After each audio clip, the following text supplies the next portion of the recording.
This week's show with Jessica Grimm is sponsored by Sassy Jack Stitchery and the Embroiderers Guild of America. Registration is now open for the 2022 EGA National Seminar Broadway Bound. Join us August 24 to 28 at the New York Marriott Marquis Hotel in New York City for a seminar that will feature 4 days of exciting classes for a variety of experience levels. For more information, visit egausa.org and search events for National Seminar 2022.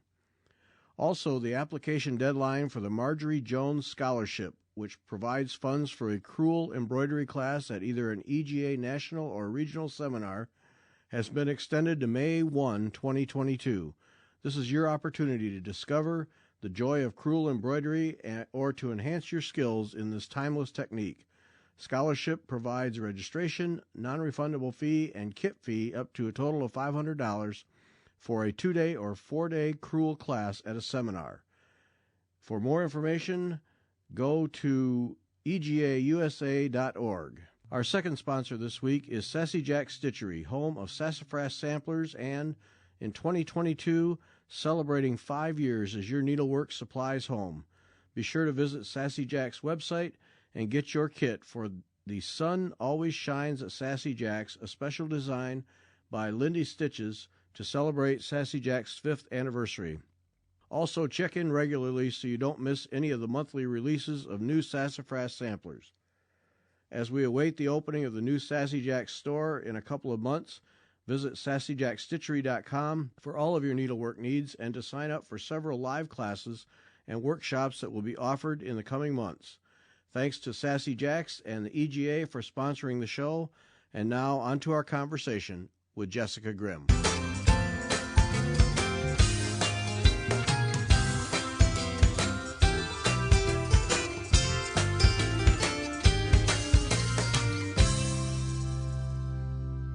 Welcome back. I'm Gary Parr. And I'm Beth Ellicott. And you are listening to Fiber Talk, the twice-weekly podcast for needlework artists. Our artist this week from Bavaria, a country or an area I want to be in someday, Jessica Grimm. Jessica, welcome. Thank you, Gary. Nice to be back. Yeah, fourth time. I know. Yeah. I know. Maybe you are going to get complaints now. Too often on the show. No, it's been 2 years, so It's okay. Yeah. Yeah. Yeah. No. Well, we appreciate it. Yeah, it's lately we've been going back to people who've been on frequently, and it's fun because to be able to catch up and learn what's going on. So it's great. Yeah. Yeah, it's a bit like growing up together. Yep. All right, so it's been it was May 2020, so we have a pandemic and 2+ years. So what? Where are you at? What's going on with you? How have you weathered the pandemic with your teaching and designing and? Well, rather well, actually. I am an outgoing person, but I like to have my peace and quiet as well. So the pandemic was actually quite a godsend because I have been working really, really hard and sort of was getting to the edge where you know that you work too hard and you need to, So for me, the pandemic was actually, wasn't too bad. And I quickly understood that the time was now right to do online teaching again, because I had tried that before and it didn't really work. People were just, oh, no, we like to be in the same room with you. And now they couldn't. So actually, the online teaching took off. And I'm not constantly teaching because, as said, my energy levels are not such that I could do that. But just by doing sort of 2 courses a year, I'm quite happy. And it means that my courses are full and you're not sort of waiting all the time. Ooh, do I fill my course? Can I fill my course? What is awaiting me? Or when you're teaching on location, what is the location going to be? Is the light okay? Do I have trestles? So actually doing things from home and having the stress-freeness of knowing that everything is in my own hands. So if I screw up, it's just me to blame. That I really like. Yeah, that's great. Yeah. Yeah. So Yeah. so the pandemic then really closed a gap for you in that you were all set up and trying to do online stuff, and people were forced to. Yeah. That's Yeah. great. It just came at the right moment, and of course it was really weird. I wasn't able to visit my parents for 21 months, so that wasn't fun. And we have a great strife and controversy here in the village between the people who are vaccinated and who aren't vaccinated, and Oh, of course that. In our small home where I live, where I rent my apartment, my husband and I are the only ones who are vaccinated. So I can't teach from home anymore because my students would come from all over Germany, from Austria, from Switzerland, from the Netherlands, sometimes even from further away. And as long as these people are not vaccinated, I'm not comfortable with bringing others in. right. Right. So that is the sort of thing that, that dropped off the plan. But actually now reaching all those people through online courses, that's fantastic. Now, what has that done to your audience? Obviously, I'm sure it has broadened your audience globally. Yeah, and I think consolidated the audience. Oh, And I'm now sort of really getting to know not an enormously large group of people, but a group of people who is really, really interested in medieval gold work and that are really into exploring it with me. And that is tremendous fun. yeah, that's great. You know, and I'm just realizing here, this is your fourth time, but we should probably, there's been a lot of new people. So, Jessica is, PhD, archaeozoology? Yeah, animal bones. Animal bones. There we go. No, okay, we'll just go with animal bones. Okay. Animal Yeah. bones. Animal bones. Yeah. Make it easy. And then, Yes.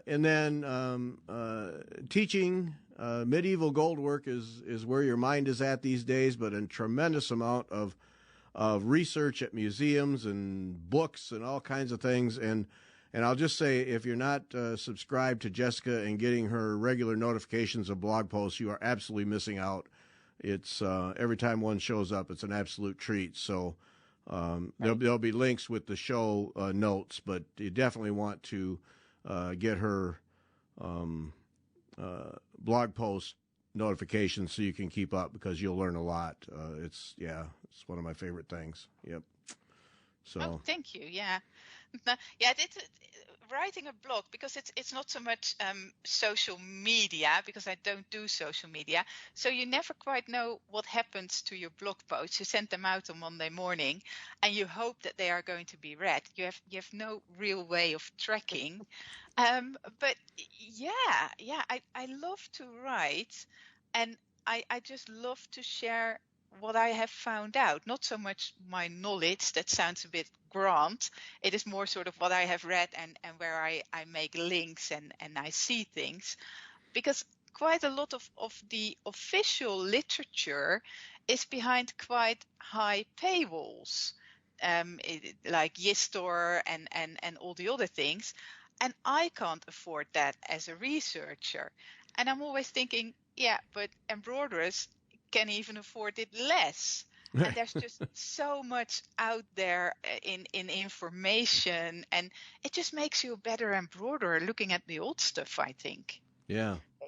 And I think your blog, what's nice about it is it gives you an opportunity to see some of that as a normal embroiderer. I don't necessarily want to go digging into that research, but you give a good overview of it. And if I want to, you give ways that if I want to dig into something, I can. And that's what I enjoy.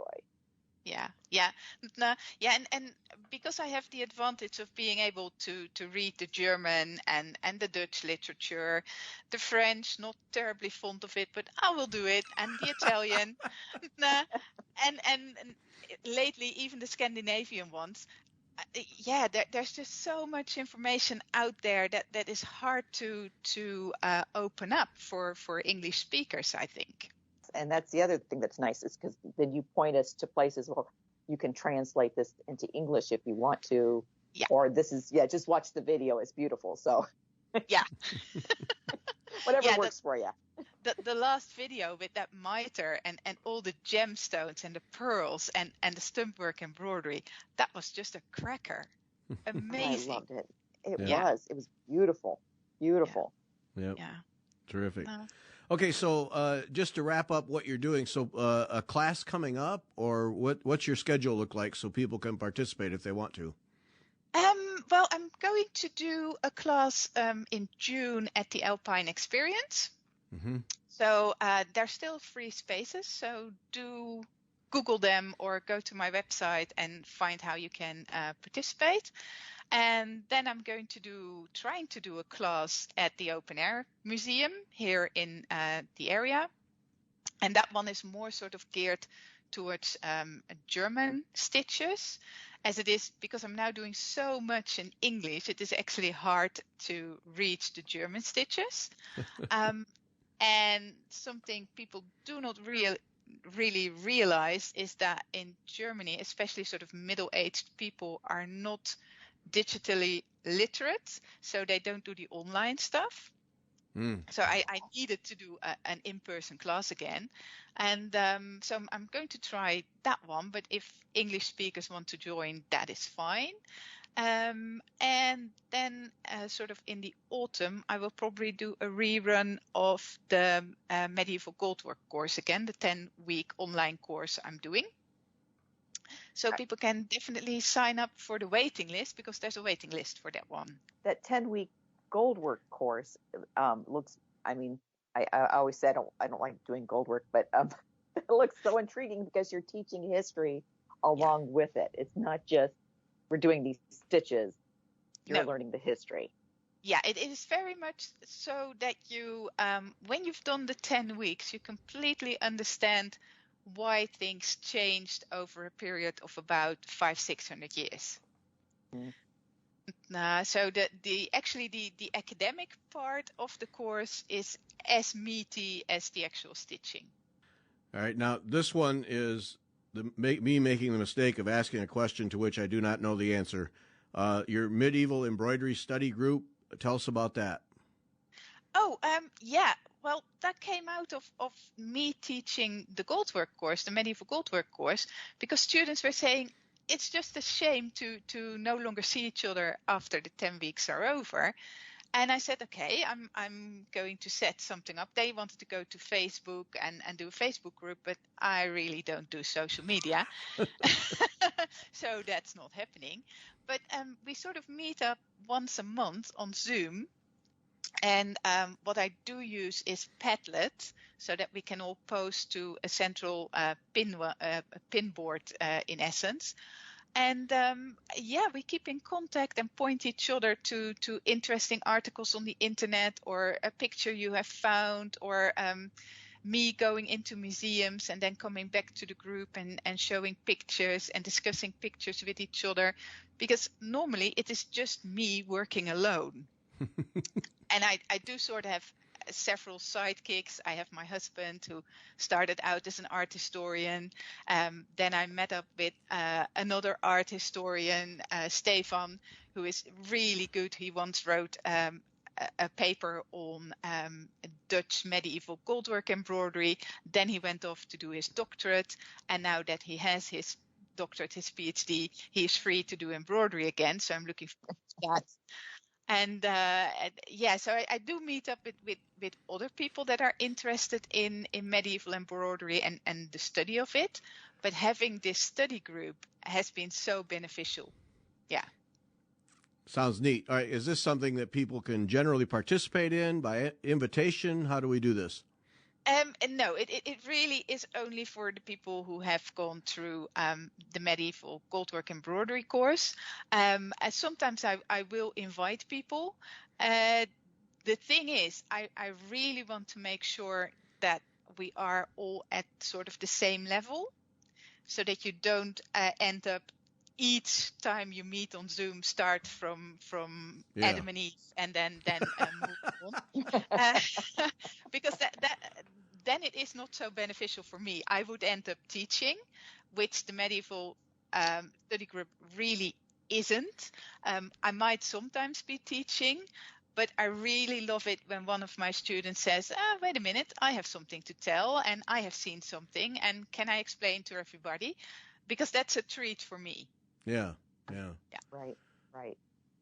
Okay, so incentive then for people who, if they want to participate, to take your medieval class, and then yes, okay, all right, that's 101, and then the study group is 201. Okay, got it. Yes.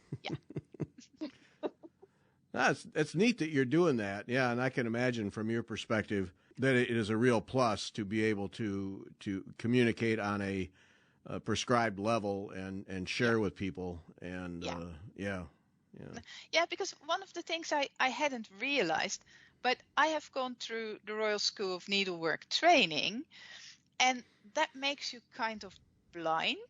It sounds really weird, but because you are such a good stitcher after you have done the Royal School of Needlework, you are prejudiced in a certain way. So when you see historical embroidery, you go like, I assume it is done in such a way.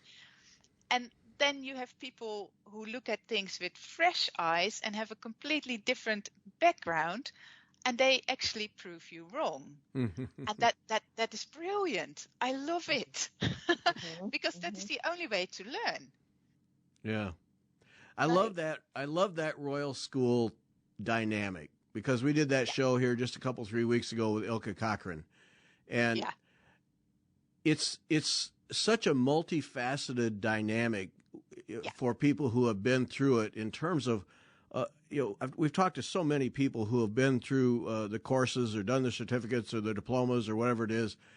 And it seems like they all come out of that thing. Everybody has the same foundation, but then they all find another path. And it's that foundation that gives them an anchor to grow from. And it's so fun to talk to people and see what they've done with that education. Yeah, it has completely instilled in me this idea that you need the right materials and you need the right tools, and there is a right way of doing things. And then there is the way things work as well. And that is so important. And one of the things I'm now really really try to gear my students towards is using a slate frame. I am not accepting any other frame anymore. Oh. Because a slate frame always works. And it is such a good piece of equipment if you get a proper one. I mean, there are lesser quality ones out there you should stay away from, but it is literally a piece of equipment that will serve you day in, day out for the rest of your life and probably the life of your grandchildren. And that is what I really like about slate frames. Yes, it takes a little longer to set them up, but for the embroidery, the goldwork embroidery, you really need something sturdy. Mm-hmm. So yeah, I'm sort of on a crusade regarding slate frames. Well, it's interesting you bring that up, because no, Beth, I have not finished setting up that piece on my slate frame. I was going to ask. It was on the tip of my tongue. Yeah, I knew it was. Because that's the, Jessica, that's the thing. Yeah, I knew it was. See, I knew you were going to come after me. Because it really is, I don't know if intimidating is the right word, but I started setting it up, watched Jenny Aiden Christie's video on how to do it, and started setting it up, and then other things came along and it got set aside. And it's one of those things where I'm pretty convinced that once I sit down and finish setting up the first piece and fight through that and then use it, that I'm going to be in that spot where you're at right now, where it's the only way I want to have needlework held while I work on it. Yes. Yeah. And the good thing, when you go through the Royal School of Needlework, there is just no way around it. You have to do it that way. And so for me, when I saw these pieces, I mean, I came to the Royal School of Needlework, and the only thing I ever had done was cross-stitch embroidery and a little bit of white work. That was all. So I had never seen a slate frame. I had never seen an embroidery hoop. I did everything in the hand. And just seeing how fantastic a slate frame is and how nice it is to work on trestles, they won me over pretty quickly. and ever since I'm just working with a slate frame, and I now have my students are the ones that I'm going to teach live. They are going to work with a Lowry stand and a small slate frame from Jenny Aiden Christie. Okay. And that's it.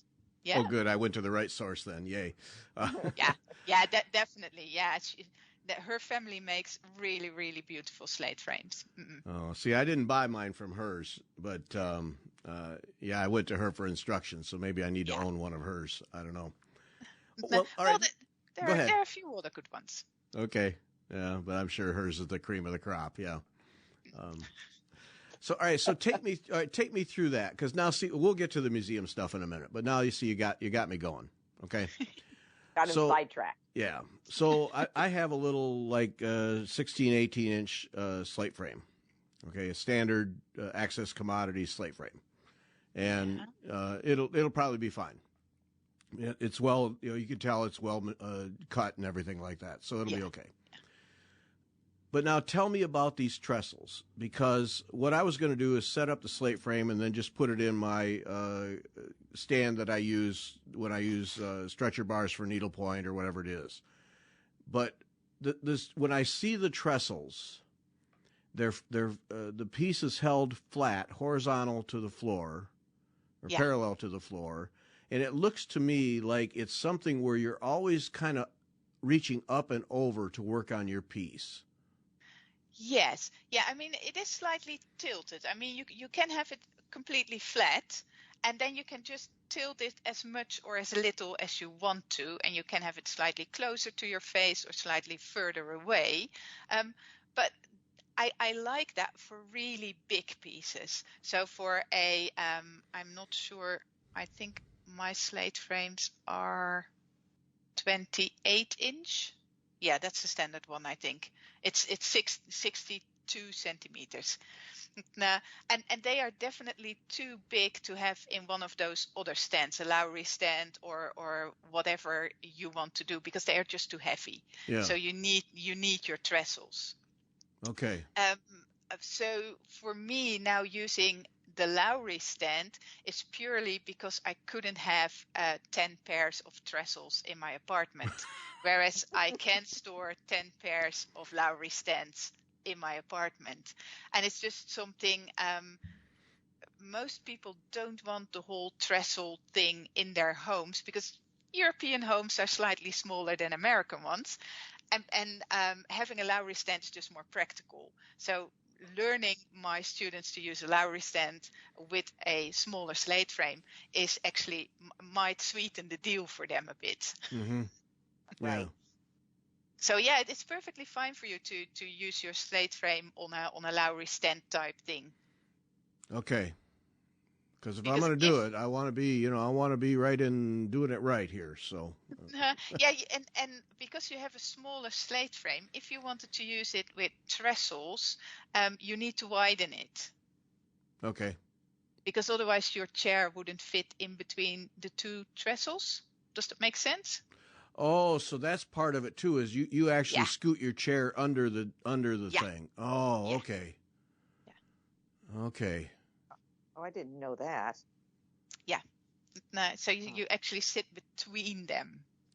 Oh, okay. Because whenever you see pictures, they're gigantic things, and I think to have it in a house would be just one would be like having a giant loom in your house. It just takes so much floor space.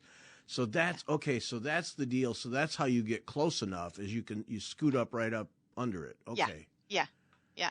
And Wow. they are so sturdy that your embroidery is just, it's not going to move. If you have really good trestles, and mine are from the Royal School of Needlework, when somebody bumps into them, you could, yeah, more or less still stitch.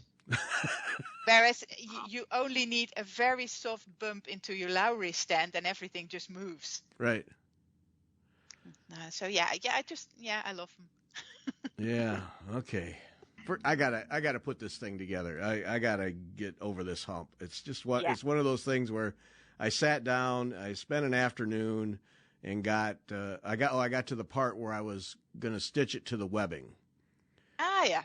Yeah. and everything is set up, and I was to stitch it to the webbing, and then the day was over, and then I never got back to it. So now I gotta do that. Okay. Yeah. And you just need to do it sort of, I think 3 or 4 times, and then you can do it in your sleep. Mm-hmm. Yeah. Yeah. Because that was the fear is I'll get this thing all put in there and then it won't be square. It'll be all kittywampus and then I'll be frustrated. So. Well, a little kittywampus. Oh, I like that word. Is actually not a big deal. As long as the area where you are actually stitching, that needs to be dead straight. Okay. But if there's sort of 1 or 2 threads out, yeah, by now I know that you don't need to worry about things like that. Okay. All right. I got to suck it up. Yeah, kittywampus, because kittywampus, I didn't intentionally throw that in, but in one of your posts, you used the phrase as rare as hen's teeth. I hadn't heard that in forever, so. Yeah, I like that one. Yeah, that was good. Yeah, that stopped me right there. Oh man, I haven't heard that. Yeah, excellent. All right, okay, that's enough about slate frames. The Glen Leighton, is that right? Glen Leighton? Yeah, Glen Leighton. Glen Leighton Open Air Museum.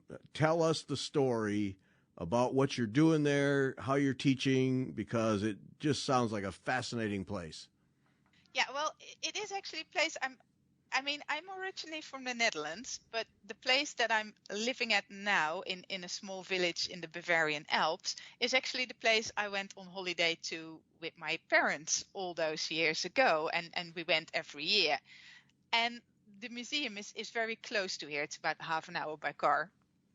So I have visited the museum for as long as I can remember. And I always wanted to become one of their living history persons. But they already have a good group of people doing that. So for years, I have been slightly nudging them and saying, hey, wouldn't it be fun? I can do goldwork embroidery. And I was warned there's another Dutch lady working there, and she's actually the weaving person. And she said, well, you need a long breath. It will take really, really long before they actually sort of discover you and you can come. So finally, the year before the pandemic, they said, okay, you can come in 2020. Yes, that didn't work. Thanks for nothing there. Yeah. Yeah. And 2021, then sort of towards the end of the year, they were allowed to open. But because we are in the Alps here, as soon as we get serious snow, they closed the museum because you literally couldn't go there. It is dangerous with all the slipperiness and the wooden flooring. It would just not be fun. So I actually went last year sort of a couple of times and did my demonstrating of gold work. And now I'm actually one of the regulars, and I can come once a month and do my demonstrating. And I'm actually sitting in a building that was built around the end of the 17th century. And that is magical. Wow. Because that comes really close to I mean, the goldwork embroidery I do is sort of from 1450 to 1550, still, of course, a way off from the end of the 17th century, but it is sort of the closest you can come, because all the buildings in their original form and with original furniture, you are not going to find. Nah, and it's just yeah, trying to better understand how were people working back then, and how does it all work with limited light, being quite cold most of the year. Well, I that fascinated me because I was thinking, here we are, we're in our heated homes, yeah and sometimes I let it get a little cool. yeah But then if I'm trying to sit and stitch, I want it warmer because you're sitting, you kind of get chilled. And I thought, how do they do that? How did they stitch back then when it was yeah they didn't have yeah central heating? no, and I think that I'm not getting it quite right, because I think one of my regular blog readers, Rachel, she quite rightly said, well, they probably had a stove under their feet. And that is, of course, something I can't do, because they are very panicky when it comes to fire in these wooden buildings. Yeah, yeah. Yeah, quite understandably. So that would really help, because when I am at home and I'm really chilly and I can't really heat up, I put a hot water bottle under my feet and then stitch. And that actually, yeah, that heats you through enough, and your fingers stay warm, which is crazy because you're heating your feet and your fingers stay warm, but it really works. So I think that was something that helped them. And of course, they weren't used to having central heating. They were used to the cold. Yeah. Oh, that's true. Yeah. Yeah, Yeah. yeah, We're such wimps anymore. We're pathetic. yeah, yeah, yeah, but just this whole idea of working sort of in an original surrounding, and in a couple of weeks, I actually will have matching medieval clothing, a replica. That is going to be so much fun. Yeah. I just want to know how you move in it. Yeah. Yeah. Yeah. You talked about uh, rules like you weren't allowed to stitch by candlelight, and you Yeah, were describing the windows that yeah, the whole thing just seemed really dark and dingy and yeah, hard yeah. hard to see and drafty and just the whole thing. Yeah, it is just when you walk into the room, you think, no, you can't stitch here. Um, but then again, if you there's one corner in the room where you sort of get two windows shining down on you. Yeah, you can stitch there. I now. I mean, I'm 43, so since 2 years I need magnifiers and more light to actually stitch. But before that, I would have been perfectly fine stitching there. Yeah. Nah, and now, okay, when I take my contact lenses out, I could still do it, but that is not so nice for the visitors, because when you then look up from your work, you're sort of really cross-eyed, and I can't do that to them. But that was probably the other thing. Most people doing this sort of work, I imagine they were short-sighted. Yeah, I would think. Or Yeah. became that way, one or the other. Yeah, yeah. Yeah. And I think by sort of 45, maybe maximum of 50, their career was over. Oh, okay. Because see, that's always been a question I've had. Is if you're doing that kind of work without modern day LED magnifiers and all those things in poor light, you can't. I mean, there's some point at an age where you just simply can't do that anymore. So Yeah. these were fairly short term careers then. Yeah. We have one person in the Netherlands that we can sort of follow for all of his career. And he is sort of in the documents as a master stitcher for about 25 years, and that's it. And that would mean that by the time he stopped stitching, he would have been about 45, we think. And then what do Wow. you do for a living? Well, he probably died. Well, that's true. Yeah, that's right. Yeah, good point. Yeah, yeah. I mean, some people became older, but certainly as a woman, life was very dangerous. Every time you got pregnant, that was a real ordeal. Um, or really dangerous. It's not for nothing that you have all these relics that people would get when they were in labor to ensure a good birth.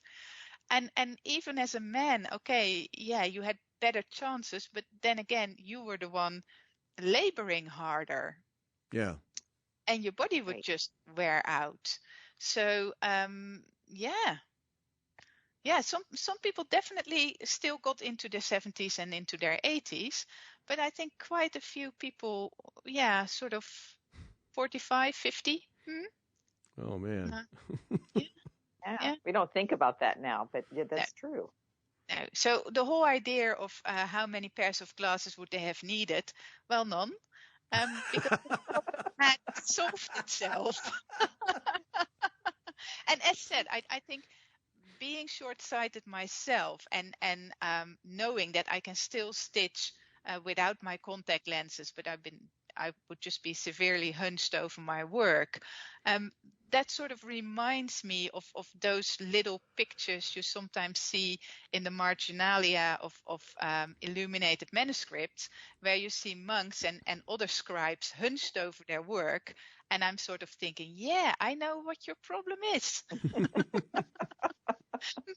And they must have worked for large parts of the year outside or with direct access to outside, being in a hallway or in front of an open window opening, because sort of the time that I represent, there was just not glazed windows. Yeah. So they were either open or closed with a shutter. And the only thing getting in was cold air drafts. Jeez. Yeah. And we were also, it's also the time of the Little Ice Age. So it was cold in Northwestern Europe, a little colder than it is today. Yeah. Nice. Yeah, I know. It's fascinating. I'm thinking, how did they do this? Right, and then you look at, you go to museums and you look at the work they generated, and it's mind blowing. Yeah. Okay, in those conditions, and then you put that out. Wow. Yeah, it clearly worked. Yeah. Mm-hmm. We're pathetic. We're just tragically pathetic. Yeah. So when you do these demonstrations, are you just go in for a period of 3 or 4 hours and stitch and then answer questions as people come along? Yeah. I'm just sitting there, and I usually chat people up, because that is really interesting, because you are working so concentrated. Most people come in sort of whispering, so I actually really invite them in and start talking about what I'm doing. And people have lots of questions, and because you are in a museum, you already have an interested audience. Mm-hmm. Right. It is a well-known local museum, so you get everybody. You get people that come from further away, but you get quite a lot of local visitors as well, and you get quite a few people who have a subscription to the museum, so they come multiple times a year, and they really follow your work along. Oh. And people are just highly interested, because how often do you see somebody do goldwork embroidery? Well, now you're the first needlework stitcher embroiderer that I've met that has groupies. Wow. Yeah. Look at you. Look at you. Yeah.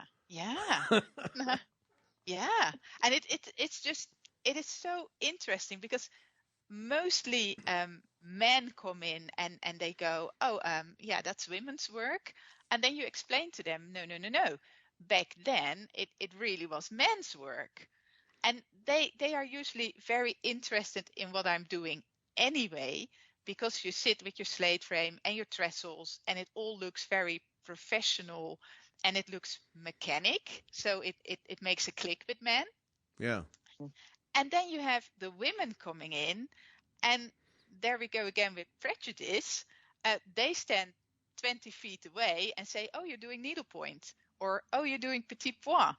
And I'm doing goldwork embroidery. Yeah, but the stitch you're doing is petit point. No. And that is so interesting. It is much harder to reach the women than it is to reach the children and the men. Oh, be darned. Yeah. Yeah, because I think because you sometimes will hear from women, well, I don't do needlework, like it's almost like Yeah. it's beneath them. Yeah. Yeah. Yeah. And Well said. that's Yeah. and that's fascinating to me because I'm like, but it's relaxing. I mean, why wouldn't you do needlework? You know? Yeah. Yeah. And men just don't have that prejudice. They it is something that they really don't know anything about. And they are just very interested in the whole mechanics and how does it all work and what are your materials and yeah, very interesting. Hey, one for the men. Yay. Yeah, All right. yeah, definitely. We're not so bad after all. All right. No, you're not getting everything right, but this one, yeah. Okay. All right. I'm back to being humble. Never mind. Okay. Just for a moment there, I had it. Just for a moment. Now you did two pieces in January that I really enjoyed because they really go together in talking about women and men and needlework. And one was the post that you did about academic standards and a lecture from HEM Cool. Yeah. And then the other one where you talked about the duel of Philip the Good, Duke of Burgundy, and Humphrey, Duke of Gloucester. Those business cards must have been crammed with text. Brilliant. Yeah. But in that, the thread that connected them for me was the whole perception, as you were just talking, of men and women and needlework and getting paid. And it was just such a fascinating pair of blog posts. Yeah, yeah, yeah. One of the things that I found interesting, the original research paper on the duel of in the early 15th century between those two bigwigs in European royalty. The paper said that women on principle were paid less. But when I started to look at the raw data, it didn't actually support that. Yes, there were women who were paid less than most of the men, but there were also women who got paid much more than most of the men. And I think the people paid less were actually boys. And that made me thinking,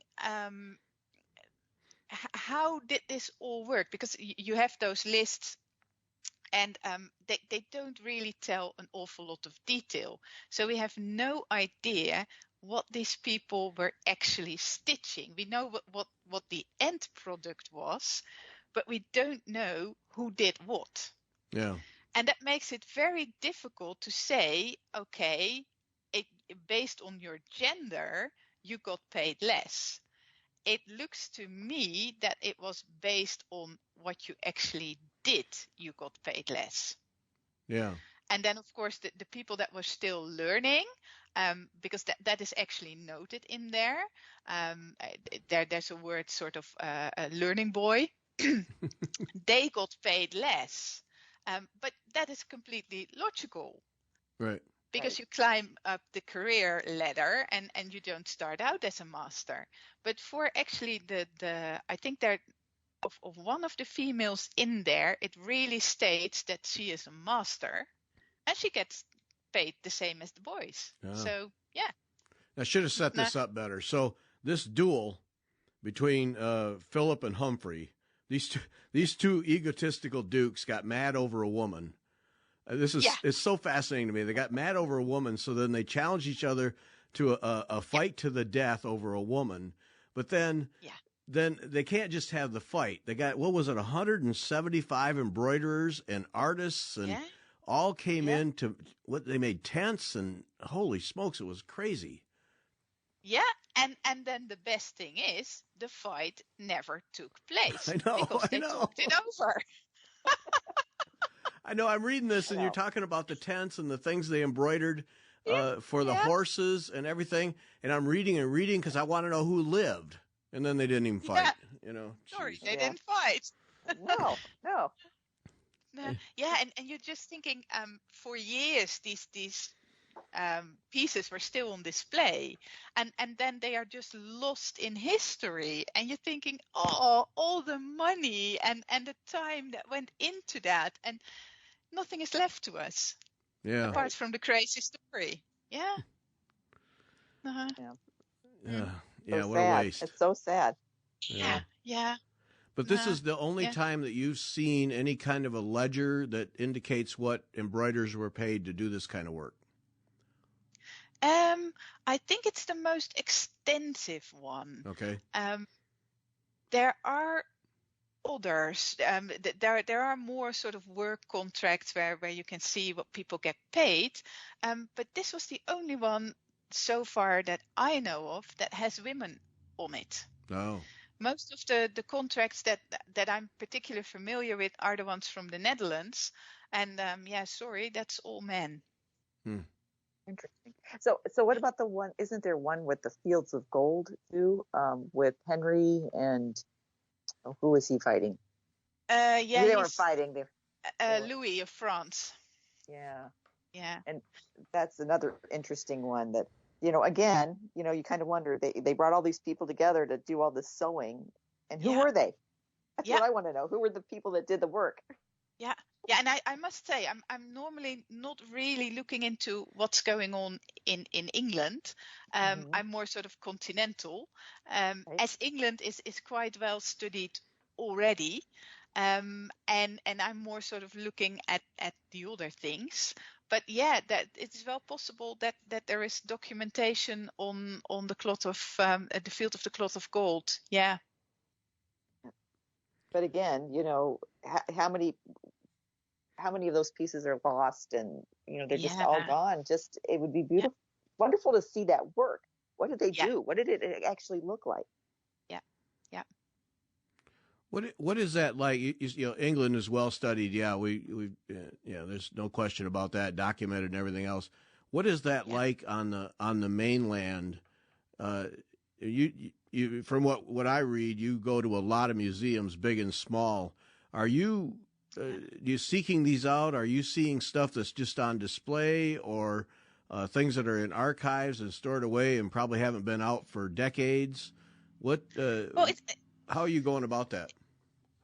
Well, it's a bit of both. I usually track things down thanks to literature, and I'm sort of because publications on embroidery have been around for a very long time, and what you really want is a good, clear color photograph, and that is usually not available, though more and more museums are publishing online, and you can find a whole list under research on my website that really lists the ones that have online catalogs that you can just look through, and some have really, really high resolution pictures, and it's almost better as seeing the piece up close.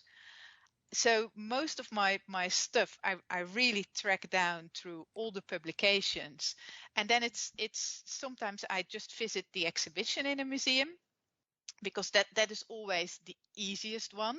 Nobody needs to be there for me to guide me around and basically be keeping an eye on me. Museum staff is very pressured for time. So if I don't need them, I will not bother them. But sometimes, things are not on display and you really want to see the archives. And that is fantastic, because then you are very up close to the pieces, and sometimes there is no glass between you and the piece. Oh. Which is fantastic. Yeah. Is it a situation where you never, like, there must be dozens of museums, loosely defined, all over the place with collections that you just seek out and never know what you're really going to find, or are you pretty well clued in? You're usually pretty well clued in. I have at least a description of the piece that should be there. It is not so much because one of your questions was if I ever find pieces that haven't seen the light of day for many years. that usually doesn't happen. But what does happen is that you see new things on these pieces that nobody has noticed before. Because most of the pieces that you are going to, or that I'm going to visit, haven't been studied in so much detail. Yes, the really big item tickets, the very well-known pieces that have monographs published about them, yes, they have been, people have gone over them with a tooth comb, and anything and everything they could find out about the pieces has been found out. But the lesser known pieces, and there is a little bit of racism is probably not the right word, but the area that I have gone through the past couple of weeks is sort of in Eastern Germany onto the border of the Czech Republic and Poland. And that is a difficult area because this has been part of Germany very long, historically, and then it came to Poland. It has been in the Middle Ages part of the Bohemian Kingdom. So borders have changed a lot over there, and that makes for an interesting perception of these pieces, because you get the question, who made them? Was it Germans? Was it Czechs? Was it Polish people? Should we define them even more differently? And for very long, there was this perception that German culture was top-notch. Hitler wasn't the one who invented that. That was really a sentiment that has been around much longer, and which unfortunately survived after Hitler was gone. So some of these pieces, especially when they are not very pretty in the modern sense of the word, have not been studied at all. And I think the best word to describe that is a little bit of racism against these pieces and the possible makers of these pieces. So actually finding those and getting them into the daylight and into the limelight, that is the interesting part of what I'm doing.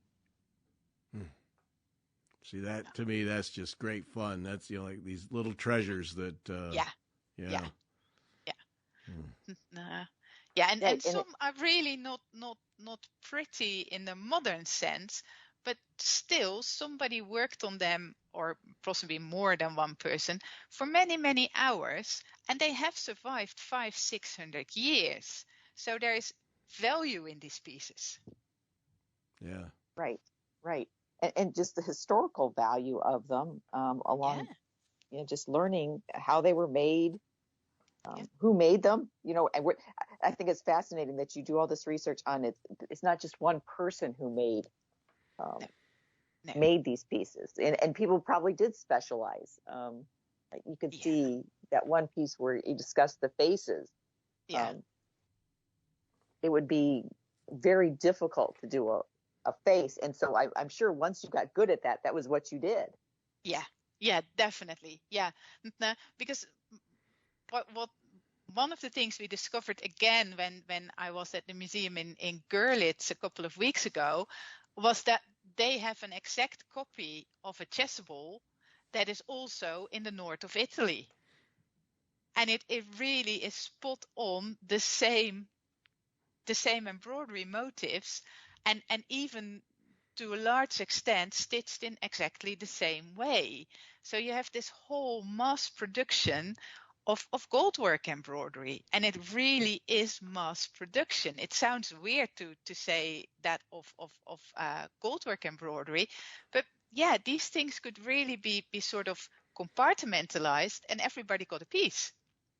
Right. Yeah, that was so interesting. It was like all of these scenes of Jesus' life went viral through Europe, and everybody stitched them. Yeah. And the one in Görlitz, that was so funny because we were studying this, and I had my husband with me, and I walked into because that was actually one that is on display, and I walked into the room and I said to my husband, "Oh yeah, that's another one."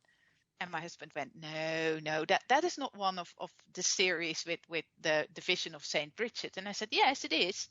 No, it isn't. So I had to prove it, and I opened up my computer and I started looking through all the pictures, and sure enough, we had the exact same chasuble in the north of Italy. So thanks to my husband and him being a little bit argumentative, we actually found a twin. And that is something, because by now I have looked at about 1,500 pieces, not all in the same detail and by no means all in the flesh. Most of it is through literature and online catalogs. I can now start to make those connections. And that is when it gets really interesting. Yeah.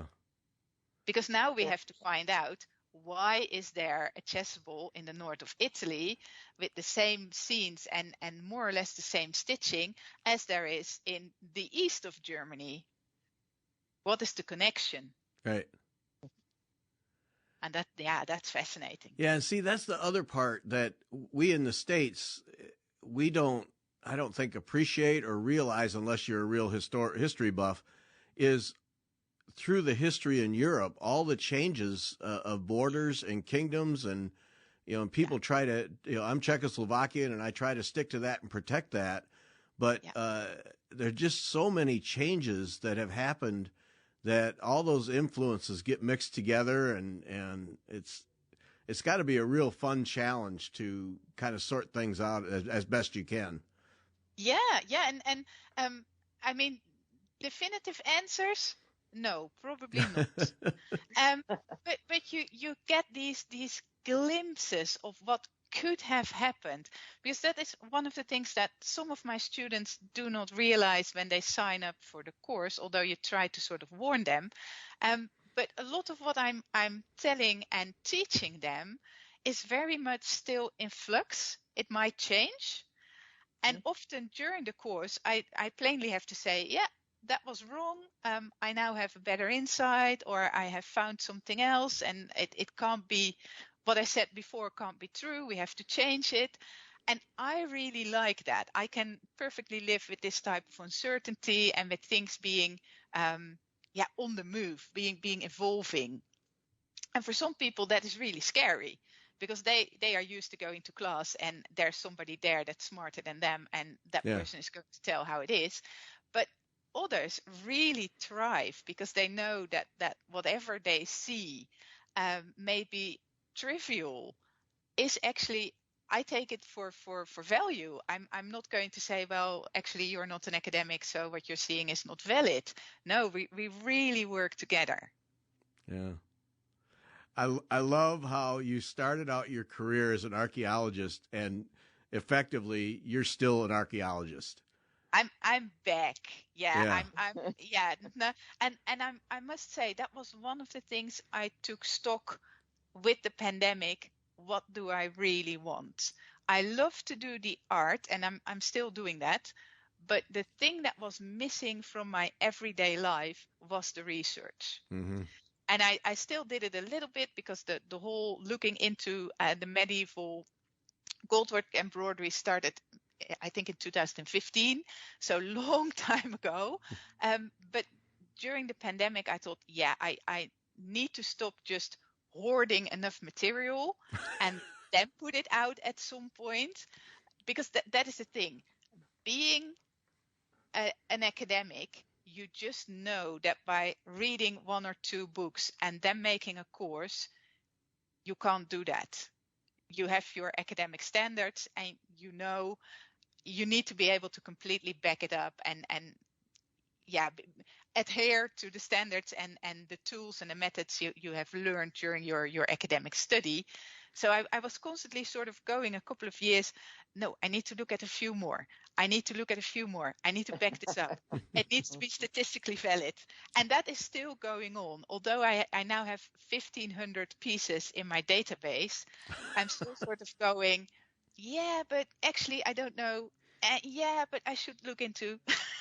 And there's still so much literature that I haven't read and that is sitting on the shelves here, because all those horrible second-hand online book dealers, man, there is so much I could read.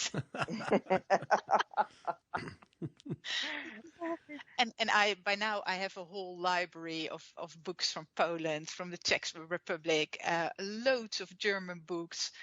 Now, so yeah, till the end of my life, this will stay with me. Yeah. But every day discovery time. What fun. Yes. Oh yeah.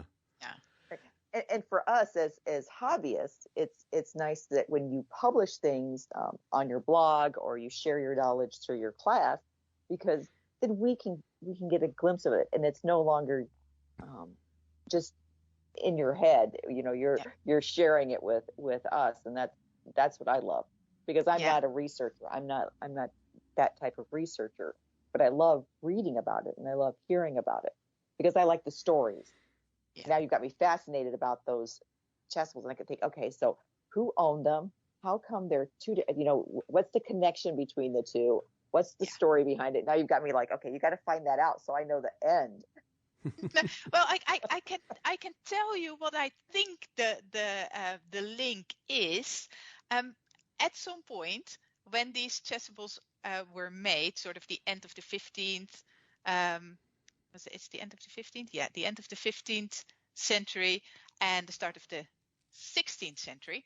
We have a Georg of Liechtenstein, and he is from the area near Görlitz, so Eastern Europe, Bohemia, and he ends up in the diocese in northern Italy. So could it be, we know that he commissioned a very splendid set of Bohemian embroidery to his new diocese in northern Italy. And I'm thinking that he probably took some already stitched vestments with him as well that were of lesser quality, but still very nice. Right. And I think that is the connection, because one of the things that they did to get all their or the families that were scheming, not only did you marry off people, but you placed people in positions in the church as well, and they needed to bring their own vestments, and they wanted to bring their own vestments because that is a perfect canvas to explain to people who you are and why you are the right guy for the job. Right. And to display wealth. Definitely display wealth on those. Yeah. People don't realize how ornate they were and how much gold was on them. These were valuable pieces. Yeah. Fascinating. Oh yeah. That is, and the difficulty for me is that, to be very honest, I could do the research part of everything 24 hours a day. That is the amount of work that is there. And then even when I become 120, I wouldn't be done by the end of my life. But I also like to stitch, and I really like to then pass the information on, because it's no use when it's only in my head. Yeah. Right. Yeah. That is, so I'm trying to get more people involved and get somebody working really close with me that is a little younger, that when something happens, there is at least somebody else who can actually access all the information. Now, other than arguing with you in museums, it sounds like your husband plays a pretty good role in this whole thing as a sounding board, or does he just leave you alone and let you do your thing? No, he's definitely the sounding board. And of course, he is also the person who provides a small but stable income that makes this all possible. Yeah. No, because that is the other thing. Traveling all over the place costs quite a lot of money. Getting all the literature in, getting all your materials, and doing this means that I'm not really earning an income. Everything goes back into the research. And I'm really lucky that I have a husband who is completely fine with that. And as long as his food is on the table when he comes home from work. Sounds very classical, but that is a small payoff for me, that I can do what I really want, and he does what he really wants. And both being sort of in this heritage, because he's an archaeologist as well. We really understand that you don't end up in these kinds of careers if you want to make money, if you want to build your own home, if you want a fancy car in front of your home. that is just not in there. And we are both perfectly happy with that sort of slightly uncertain lifestyle, but a very exciting one. Yeah. Yeah. I love that. He's a simple man. Do whatever you want. Just I just want to have dinner. Yeah. That is just that is and just like I am reading through all his reports and providing valuable information. He does that with my stuff as well. Mm-hmm. And I can always run things by him and we can discuss and some things overlap between the two areas that we do work in. So brilliant. That's fantastic. It really is. Yep. Mm-hmm. Yeah. All right. Let's have a sounding board. Yep. We got to stop there. See, so now basically this is just saying we got to have you back more often. Every 2 years is not enough. We got to do this more frequently. So, so we'll do that. But we got to stop here. Always a pleasure. Always a treat. Thanks so much for sharing and all the work you do and providing it through your blog. It is just a great read every time. Yeah, with pleasure. And thank you for having me. All right. Thanks to everybody for listening.